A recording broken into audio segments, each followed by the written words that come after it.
Ораnsın dep jaratkanбыз, Айкөлдүн аламына кириш үчүн.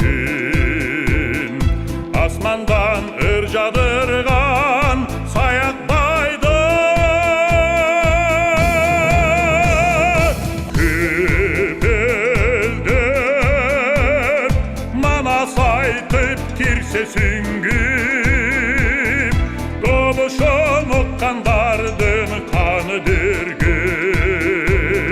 сыр берип табиатта сүрөп турчу. Бир паста күн күркүрөп, нөшөр төгүп,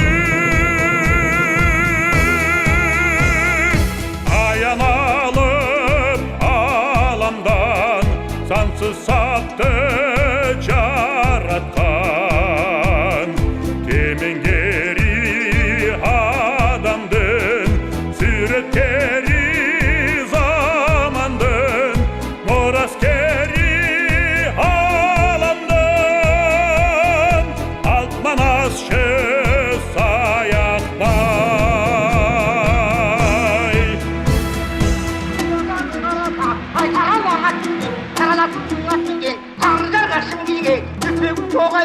Жалана-жалаңыз пайданған, алтынлайды çok oldu. Bizlerin aslanın yalgızға, Allah kılған бұқтарын, таштапты тайпықтарын, үмігі жерден қауышқан, аурекерін қоңырбай, толғы келген кетінде, асымен қытай таңғалдай, сұғы тоғын бардан таш, тұңтұңғанын арадаш, тыңмай алтай танышқан, алыққандың Алманбет, қатар сүріп алыптың, бұян жағын қараса, оғы сонбейіп, бағырасындың аттынген, қарапын саңғымақа, қырғыздардың қырана, қамбасайдың чулаға, алсын адам садып кетпеген, астан кіші өттігін, аты жүрген бұқаға, ашқи қырық бұл сүрен, сады бейім чуа кең, қошо сүріп